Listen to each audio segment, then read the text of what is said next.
Mr. Cooper, do we have to have a quorum for this meeting? No, you do not need a quorum since no action is being taken. Wonderful, thank you. Then welcome to the Planning, Zoning, and Historical Joint Meeting with Budget and Finance. Today is March 22nd, and what I'll do is, Mr. Cooper, remind me, because we haven't done this virtually that I recall. Do I need to make a motion and then have budget make a motion for virtual meetings? Yeah, probably so, just to be safe. Again, since no action's being taken, it's probably not necessary, but that will take any question off the table. Great. Then here's how I'm suggesting we do this dance.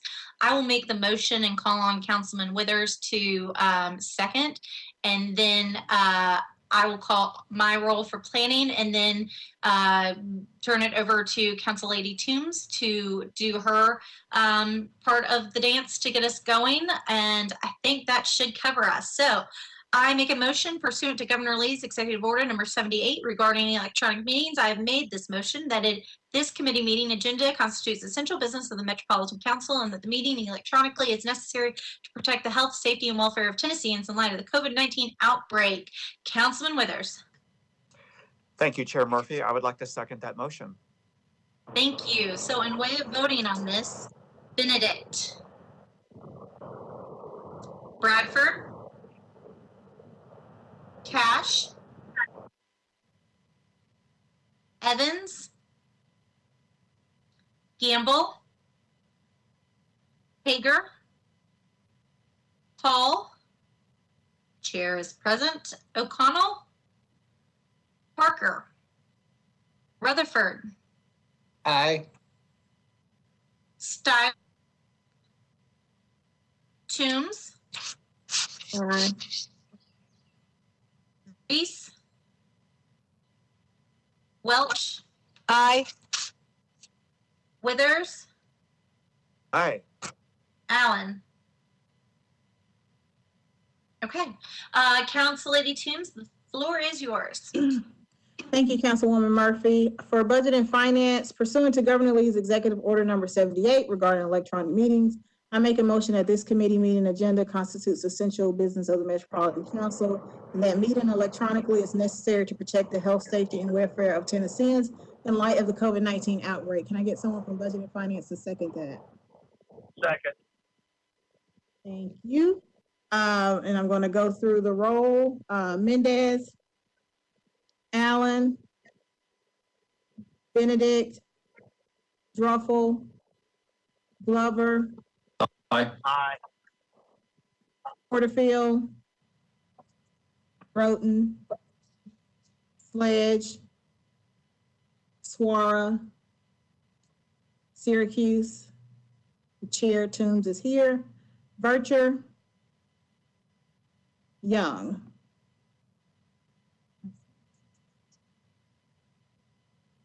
All right, Chair Murphy, back to you. All right, we're going to start with, well, the reason we're here is because we've got Council Rule 15 that requires us to do a priority, and I think probably several other council members, like I did, had thought that we had already gone over this, but last year we kind of waived this, suspended this rule because everything was bumped up and bumped back because of the desire to get the budget in and get it to the state sooner, and then we've had all these fabulous things happen since then. So, I wanted staff to kind of go into a little bit more depth on this since we did not do it last year, just so everybody's familiar with it and things like that. So I'm going to ask who is going first. Matthew, is that you? Sorry, yes, I'll be doing the presentation today. All right, floor is yours. Go for it. Perfect. And just to start us off, Greg Claxton and George Rooker from Planning are here. And when we get to the Q&A, you can ask them some questions because they'll be a little more knowledgeable about the details of it. And then I think Mike Jameson from the Mayor's Office is also here if you have any questions directed that way. So just starting off, so this will be a really short presentation. It'll be hopefully this meeting will be mostly Q&A. But This will be the proposed CIB prioritization process for the 2021-2022 CIB. And this just this is just a cutout of Council Rule number 15, which states that we need to do this joint meeting about this to formally adopt the CIB. So just moving on to the actual process. So in the proposed process that I believe Councilman Toombs came up with and we spoke with Councilman Murphy about, district council members will pick 3 projects from their district and list them in order of their priority. And then they will select 1 county-wide project. An example of this is below. So number 1 would be your highest priority district project. Number 2 would be your second highest. Number 3 would be your third highest. And then you would have like a separate line beneath that for your highest priority county-wide project. Pretty straightforward, a lot simpler than I think the process that we did 2 years ago in the last council that had a bunch of points. And I think there was some point trading as well, which made it even more complicated. So this just sort of strips it down to the basics. Pick 3 in your district in order of most important to slightly, still important because it's still in your top 3, but less important than your top most important. And then pick a county-wide project that you think it should have a priority. Moving on to how you're going to submit this list. So when you submit this, you're going to email your priority list to Greg Claxton at Planning and myself by March 29th. So 7 days from now, next Monday. And when you do submit this list, in the list, it should include the project ID number and the project name. And so beneath that, I've shown an example of a project. This is in Councilman Toombs' district. And so the arrows highlight the ID number, which is 22-02-01, and then the title is new traffic lights. And if you go below that, the example for how you would submit that would be 1. So this would be number 1, 22-02-01, and then out from that, the title, new traffic lights. And this will help myself and Greg and Maria insert this where it needs to go in Hyperion to make sure everything gets to where it needs to go. And I think just expanding on that a little bit, once it's in the CIB, Greg has determined a way, and he can speak on this a little more when we get to the Q&A session, about how that will show up in the CIB under how it'll be listed as a priority item in your district. And so with that, and that's all I had, super simple, and we'll open up for questions so we can, if anybody has questions about the process and the details. Sure. Thank you, Matthew. I will say that this year I had talked with Greg previously and Matthew about limiting it down to like you making a list of projects. I think we are all, just a little editorial here, I think we are all well versed in communicating with the mayor's office. This council is very well versed in that. And I don't think any of us have a problem telling the mayor's office what we would like prioritized, but I do think this adds transparency to the process so the public knows what we are pushing as priorities in our district. And so, you know, I had been concerned in the past about the point trading and things like that. And so I like this way better. I'm not 100% on board on if we need to do the county-wide option as well. But you know, I think that this is probably an evolving process that will change almost every year until we find some sort of sweet spot or make a rule about it.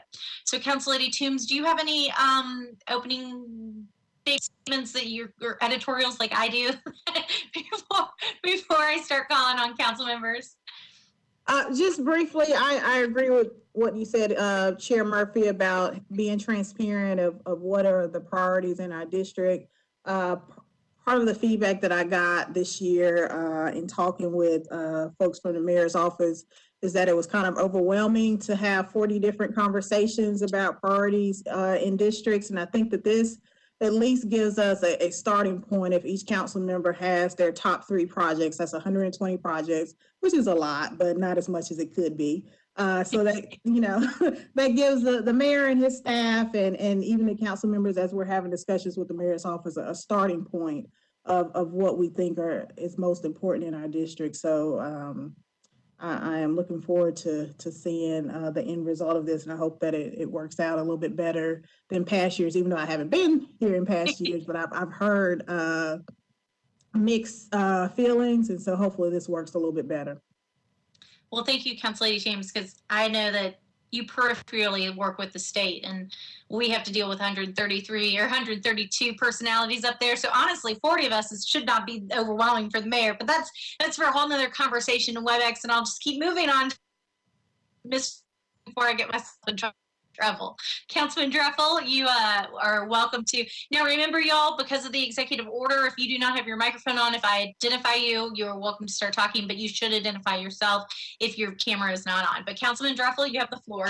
Thanks, Chair. Just a question. Should we keep in mind a certain price point or a cost as we look at this? Do we have any direction or guidance on that? That would help me probably prioritize what we're looking for. Thank you very much. I tried to think through that over the last couple of years of like, is this something where we should pick a value size menu, right? Like, should we have something big, little, and small? And I really think that's up to the individual council members, because there are all sorts of projects in your district, right? In your CIB, there could be a sidewalk that isn't that expensive, but is a game changer for public safety in your area. So really the prioritization is truly up to you. And then of course, again, this does not stop you from working the mayor's office or working departments or other ways to get your projects funded. Thanks very much. Sure. Councilman Withers. Thank you so much, Chair Murphy. I've got just a few questions, but sidewalks, I think, was top of mind for me. I think a lot of our district council member requests are for sidewalks. And I wanted to maybe get some feedback both from planning staff as well as from the administration, I guess, about sidewalk projects that are in the CIB currently have like a walk score that is attached to them. And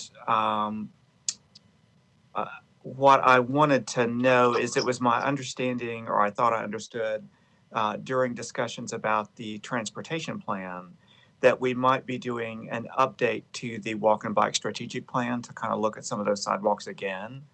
And so what I'm wondering is if those walk bike scores on some of these sidewalk projects are likely to shift or change. And if so, would does it make more sense to wait until that's done, or are we just going ahead and guessing which ones are our biggest priorities? So that's for sidewalks. That's a little bit of a question both for staff as well as the administration in terms of the walk bike score that's attached, as well as the potential timeline for updating the walk and bike strategic plan. Thank you, Councilman Withers.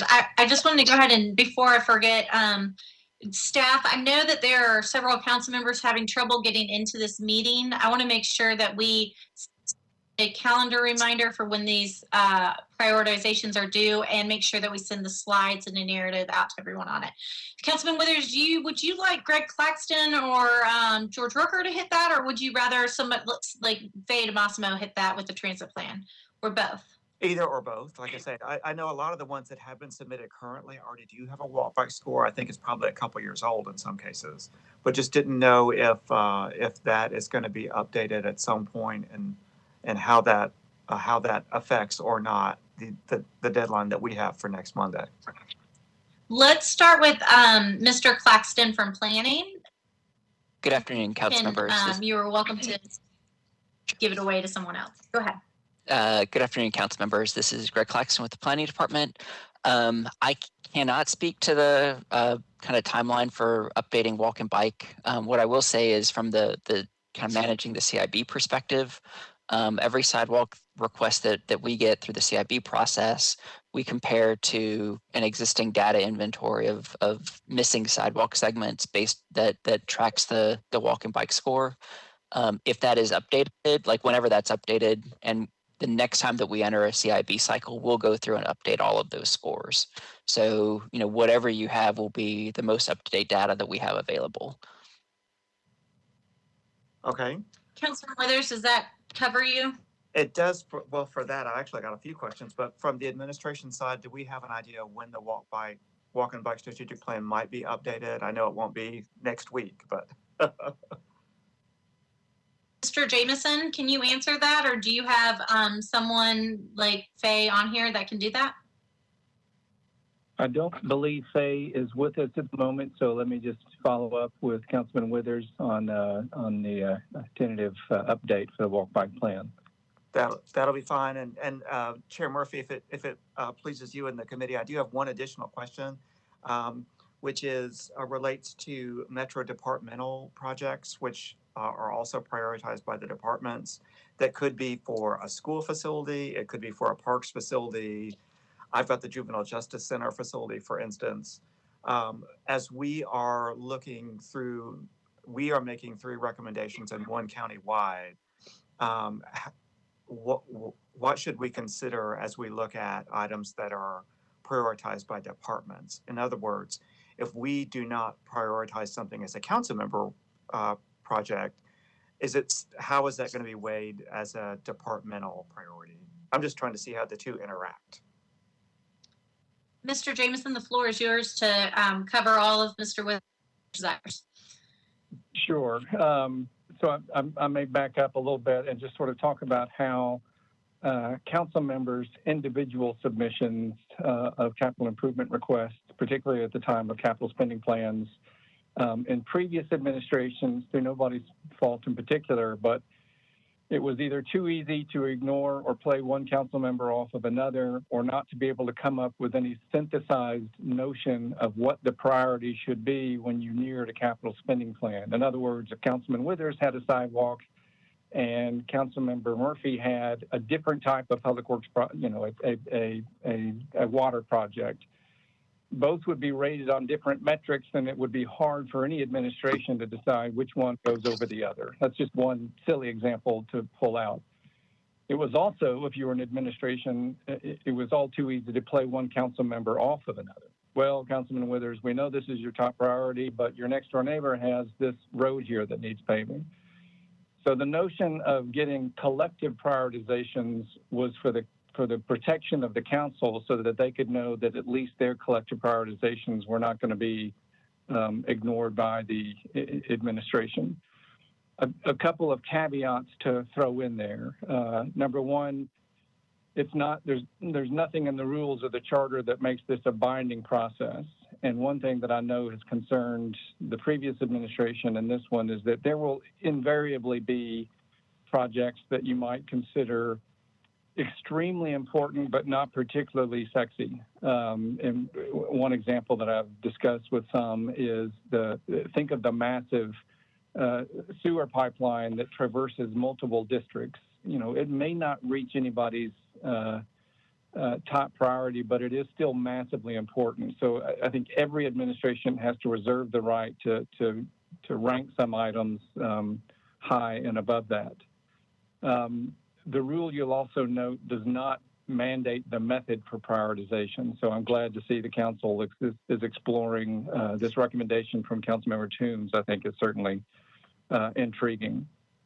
With respect to departments making their own recommendations for what is prioritized, if I were the district council member, I would be certain to consult with the departments that might be on their own advocating something that you might otherwise be listing as your own, to find out if you think that helps them get that at the attention of the administration, or if you think they've got it covered and you would rather focus on something else. I think that has to be done on a case-by-case basis. The rules doesn't speak to it because the rules were designed to sort of empower the council, not specifically any department. So again, I would reach out for any one particular project that you think might already be covered as a department priority. Contact that department head and find out if they would want your collaboration or if they can handle it on their own and feel comfortable that it'll get through. Okay, well, thank you so much, Mr. Jameson, for that advice. I really appreciate that, and hope that my colleagues will find that instructive as well. So thank you, and thank you, Chair Murphy. Those are all my questions for now. For now, Councilman Withers, for now. Councilor, floor is yours. I'm not sure. Did you say Hauser? You cut off at the. Hauser? Yes, Council Lady Hauser? Yes. The question I have is in regards to, do we go back to our original plan that we had submitted, or has it been updated with those that have already been included in the spending plan that was just passed? And then the second part of the question is, where do we see comments from different departments? I don't remember seeing any kind of comments or ranking from departments on the capital improvements budget. Council Lady Hauser, who would you like to answer your question? I don't know. I don't know if you guys had information. Greg Claxton, you're up. Thanks, Councilmember. This is Greg Claxton with Planning. So department comments, where we have them, are incorporated into the PDF report that we posted on the capital improvements budget website in December, and then updated last week. Councilmember, if there's a particular project you have a question on, I'm happy to follow up offline. In some cases, department provide comments, and but not in all cases. We have not gone through and removed projects that were funded from the recent capital spending plan. So I'm not sure that's something we can accomplish in the time that we have for y'all to prioritize. So I would, just being mindful of projects that you have going on and kind of what your priorities are. I think that's the best way to approach that. Council Lady Hauser, does that cover your question, or do you have follow-up? Yeah, I would like to know, where is this PBF report again? Because I don't remember seeing that. But Matthew, is that in our SharePoint or something, or was it emailed to us? That was the link to that was emailed to you in the agenda email. I'll include that when I send out the update with the deadline and the PDF or the PDF of the slides. It's a link to the planning department website for the CIB, and then there's a list for the current 2021-2022 CIB docs, and it's the report on that. So I can follow up and add that link back when I send this out so people have it on the top of their inbox.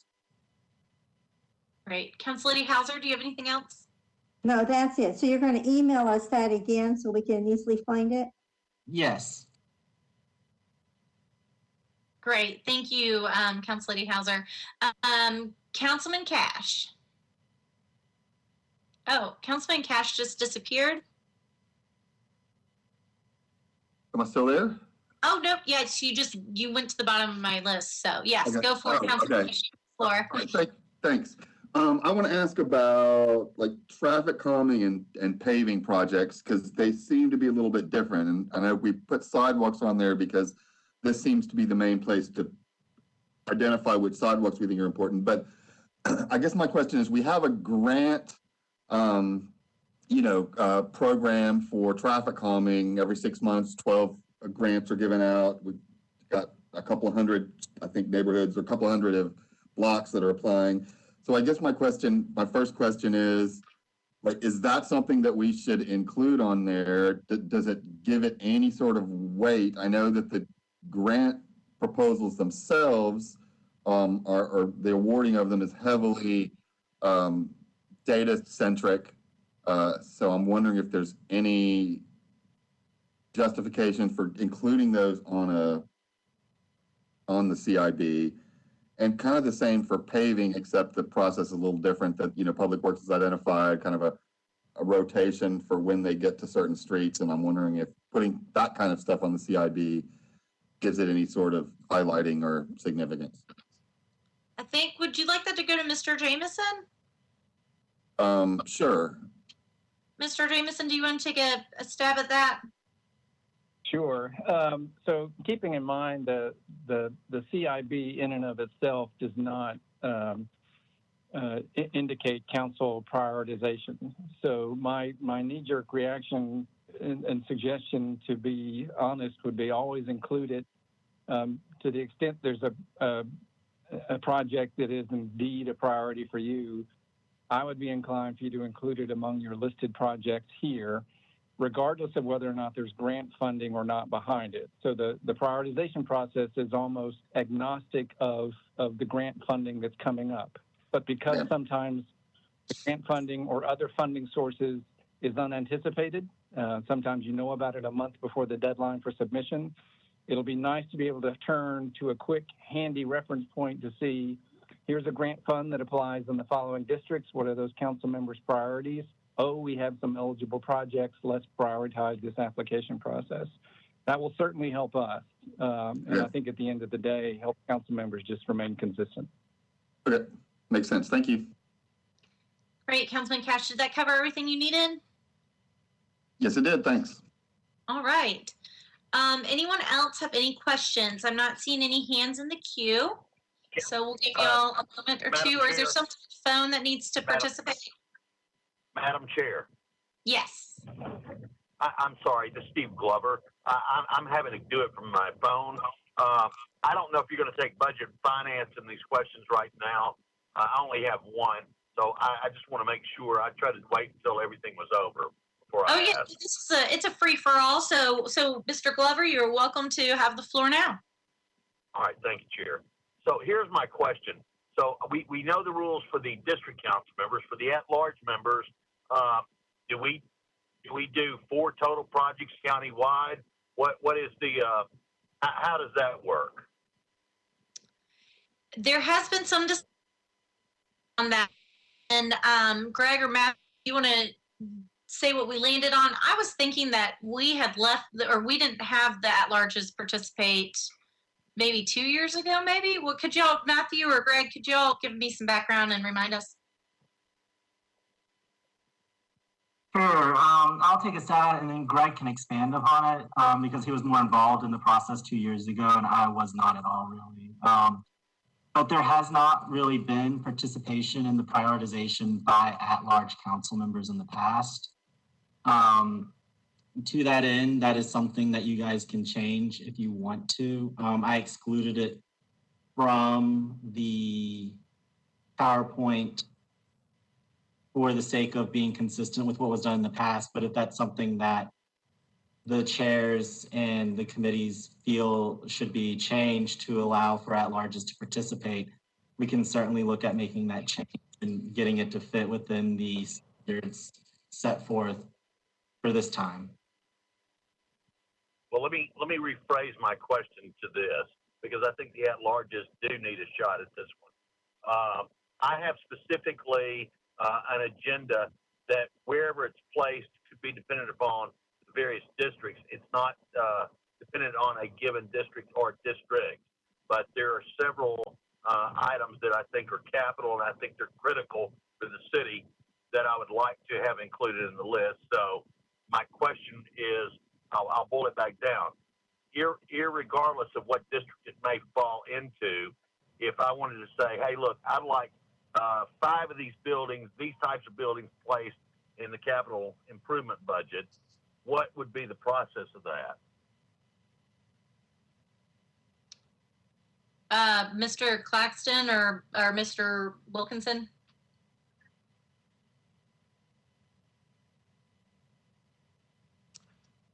Councilmember, I would defer to council and council staff in terms of how council members request projects. If it's a prioritization of an existing project, I think that gets to Matthew's comments a moment ago. If it's a new request for something that's not in there, generally, I think going through the Council Rule 15 process of requesting it in October is the primary approach. In the past, some council members have amended at adoption. But again, that's something I defer to council on. All right. Well, I believe what I'm interested in is in the CIB now. It just hasn't been acted upon in literally decades. So, all right. I believe that answered my question. Thank you, Chair. Sure. Is there anyone else by phone before I go to our hand list? And again, I know that some people had some difficulty getting in. So was there anybody else by phone that needs to ask a question? Okay, Council Lady Bircher, floor is yours. Thank you so much, Chair. To Councilman Glover's question, our at-large council members were not excluded in the prioritization process in prior years. What they did, they worked in conjunction with district council members, and they also worked in conjunction with departments as it related to some of the departments and the administration as it related to those countywide endeavors. So the process did not exclude them just because they didn't represent a district. They did provide input as well. Council Lady Bircher, did you have a question or anything that needed to be asked, or did that cover it? That was a statement, because I know Matt is new to the process, and Greg wasn't sure for that part of it. But yes, that was a statement for background. Okay, cool. Just wanted to make sure you didn't get cut off. We'll go back to Councilman Cash. There we go. Thank you, Madam Chair. I just wanted to comment that it does make sense, and again, this process is fairly new to me too, but it does make sense to me that the at-large council members should have a say, or maybe even a little bit heftier say in the city at large projects. That would seem to be prioritizing those would seem to be the perfect role for an at-large member. And I just wanted to add that. Thanks. Thank you, Councilman Cash. Does anyone else have any comments or questions, or anyone on the phone out there in the region? Okay. I think that basically will wrap us up. I'm going to ask again, staff, if you will resend the PowerPoint, resend the PDFs, give a summary of what we talked about today, and include the emails for everyone, all the other staff members that we can contact with questions. I mean, we should have them, but make sure that, Matthew, please make sure that Greg's on there for questions related directly to CIB process. Chair Toombs. Thank you, Chair Murphy. I was just going to say that I don't see an issue unless there's some strong objection to at-large council members also submitting their 4 projects. I guess their 4 would be more so countywide. I would think that there may be an issue if an at-large council member tried to lift up, if there was a conflict between a district council member and an at-large council member in terms of a particular project in the district. But I don't see an issue with them submitting their top 4 priorities to be in line with what the rest of the council is doing. All right, thank you. And Greg or Matthew, is there anything else we need to know from y'all before we call it a day? I think that covers it for me. If the will of the body is to open it up to at-larges, I think just let us know, and I can include that in our email that we send out later, so they know how to participate as well. Okay, great. Anything else, Mr. Claxton or Mr. Rooker? No, ma'am. Thank y'all for having us this afternoon. All righty. Thank you so much. Enjoy the day. Thank you. Oh, I guess we're adjourned. Thank you, y'all.